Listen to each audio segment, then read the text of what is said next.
হাসপাতালগুলোতে প্রতিদিনই বাড়ছে হামাক্রান্ত রোগীর সংখ্যা। ২ মাসের কম সময়ে হামে মৃত্যু হয়েছে ৩ শতাধিক শিশুর, আর আক্রান্ত ছাড়িয়েছে ৪২,০০০। রোগ শনাক্তে দেরি হওয়ায় হাসপাতালে ভর্তি শিশুদের অধিকাংশেরই অবস্থা জটিল হয়েছে। অভিভাবকরা জানান, শুরুতে জ্বর হিসেবে বিবেচনা করা হলেও পরবর্তীতে দেখা দেয় হাম। এতে বিভিন্ন হাসপাতালে ঘুরে নষ্ট হয় সময়। শরীরে র্যাশ উঠছে, পরে বললো যে এগুলো অ্যালার্জি। অ্যালার্জির কথা বলছে, বাসায় এসে পড়ছি, পরে কাল দেখে আরও বাড়তি। তারপর আবার গেলাম, বলতেছে এগুলা হাম। নারায়ণগঞ্জ বিষ্টুইয়া দেখাইছি, সেখান থেকে বলছে পরীক্ষা নিরীক্ষা করার পরে বলছে যে হাসপাতাল ঢাকা নিয়ে ভর্তি করেন। ডাক্তার বললো না ঠিক হয়ে যাবে, বাসায় যান। পরে দেখি না, ও বেশি অসুস্থ হয়ে যাচ্ছে, জ্বর ছাড়ছে না। এমন পরিস্থিতির মধ্যে দেখা দিয়েছে হাম শনাক্তের কিট স্বল্পতা। দেশের একমাত্র হাম পরীক্ষাগার রাজধানীর মহাখালীর জনস্বাস্থ্য ইনস্টিটিউটের ল্যাবরেটরিতে আছে মাত্র ১২০০ নমুনা পরীক্ষার কিট। বিপরীতে অপেক্ষমান নমুনা ৭,০০০-এর বেশি।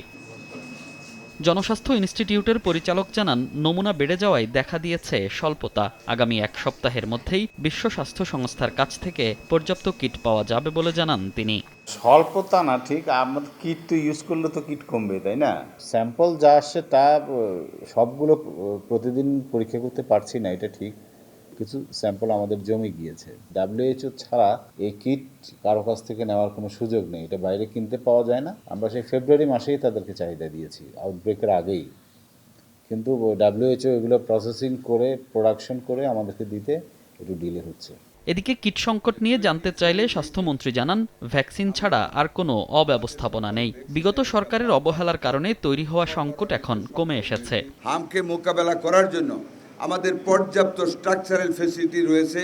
সেনাবাহিনী থেকে আরেকটা mobile hospital including air condition সহ আমরা রেডি করে রেখেছি।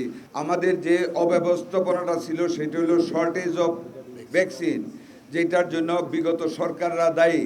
তারা শূন্য স্টক রেখে গেছে, এগুলো ওভারকাম করতে আমরা সার্থক হয়েছি। এদিন হযরত শাহজালাল আন্তর্জাতিক বিমানবন্দরে ইউনিসেফ ও গ্যাভি থেকে কেনা ১৫ লাখ ডোজ হাম রুবেলা টিকা এবং ৯০,০০০ টিটেনাস টিকা গ্রহণ করেন স্বাস্থ্যমন্ত্রী। ১০ মের মধ্যে সব ধরনের ১,৮,০০,০০০ ডোজ ভ্যাকসিন আসবে বলেও জানান তিনি। মনির হোসাইন, সময় সংবাদ, ঢাকা।